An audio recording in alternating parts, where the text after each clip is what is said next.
రాష్ట్ర వ్యాప్తంగా పశు సంచార వాహనాలు నిలిపివేయడంతో అనేక మంది ఉద్యోగులు రోడ్డున పడ్డారు. అయితే ఉన్నపలంగా తన ఉద్యోగాలను కోల్పోవడంతో శ్రీకాకుళంలోని ఏదైతే పశు సంచార వాహనాలకు సంబంధించిన పశు సేవకులు ఆందోళన చేపడుతున్నారు. ఇక్కడ ఆందోళన చేపడుతున్న కొంతమంది ఉద్యోగులు ఉన్నారు, వారితో మాట్లాడదాం. చెప్పండి, ఎందుకు మీరు ఆందోళన చేపడుతున్నారు? సార్, మేము 2022 మే నెల 19 నుండి మేము 196 వెటర్నరీ అంబులెన్స్ విధులు నిర్వహిస్తున్నామండి. కానీ ఇప్పుడు ఈ ప్రభుత్వం వచ్చిన తర్వాత 20 లక్షల ఉద్యోగులు ఇస్తామన్నారు. కానీ ఇప్పుడు ప్రజెంట్ ఉన్న ఉద్యోగులకు కూడా మాకు సెక్యూరిటీ లేదండి.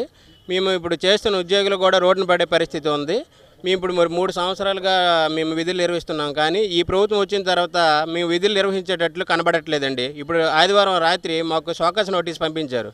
మీరు వెంటనే విధుల నుండి తొలగిస్తున్నామని. కానీ ఈరోజు మేము ఎవరికి చెప్పుకోవాలి? ఈరోజు మేము కుటుంబంతో రోడ్డున పడే పరిస్థితి కనబడుతుందండి.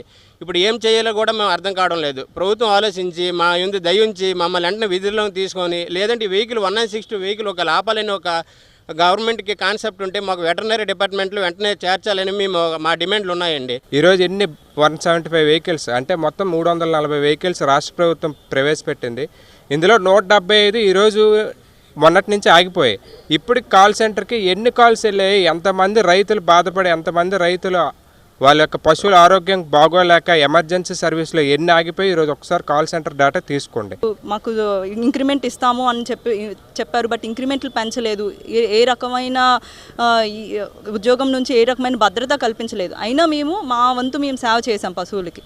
ఈవెన్ కొన్నిసార్లు అయితే ఈవెన్ అప్ టు మా డ్యూటీ అవర్స్ 5 అయినా సరే మేము కొన్నిసార్లు పశువు ప్రమాదంలో ఉంది అన్న సమయంలో ఎక్స్ట్రా డ్యూటీ అవర్స్ కూడా చేసి పశువు ప్రాణాలు రక్షించి ఉంది.